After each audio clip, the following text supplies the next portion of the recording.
नमस्कार शेतकरी बांधवांनो, माझं नाव शुभम बापूसाहेब वाघ. मी फर्टिवेज प्रायव्हेट लिमिटेड या कंपनीचा प्रतिनिधी. आज लांडेवाडी इथं केशव अच्युत यांच्या प्लॉटवरती आलेलो आहे आपण इथं. तर यांनी घास या पिकासाठी आपला कॉपीएस NPK हा दाणेदार खताचा डोस यांनी बेसलमध्ये घेतला होता. तर त्याला त्याचे रिझल्ट कसे आले स्वतः ते सांगतील आपल्याला त्यांचं मनोगत. दादा नमस्कार. नमस्कार. तुमचं नाव? केशव अच्युत दरंदली, ओके. राहणार? लांडेवाडी. Mobile number?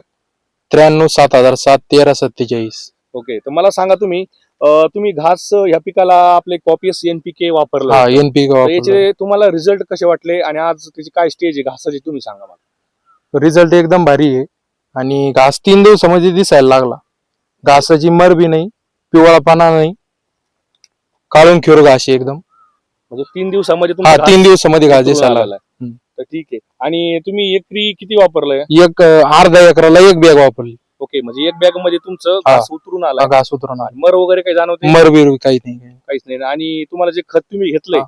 हे किमतीच्या बाबतीत तुम्हाला काय वाटतं की महाग आहे का खूप? नाही, एकदम स्वस्त आहे. रिजनेबल रेट मध्ये रिजनेबल रेट मध्ये, तुम्ही समाधानी आहे? बाकीपेक्षा रिजनेबल रेट. तुम्ही समाधानी आहे? हा. ओके, धन्यवाद. तर त्यांचं म्हणणं आलं की खताची कॉस्टिंग पण कमी आहे, त्याचबरोबर तिथं त्यांनी त्यांचा मर रोग जी होती घासामध्ये उन्हाळ्यात प्रामुख्याने, हा. मर रोगीपासून पण त्यांचा तिथं बचाव झालेला आहे.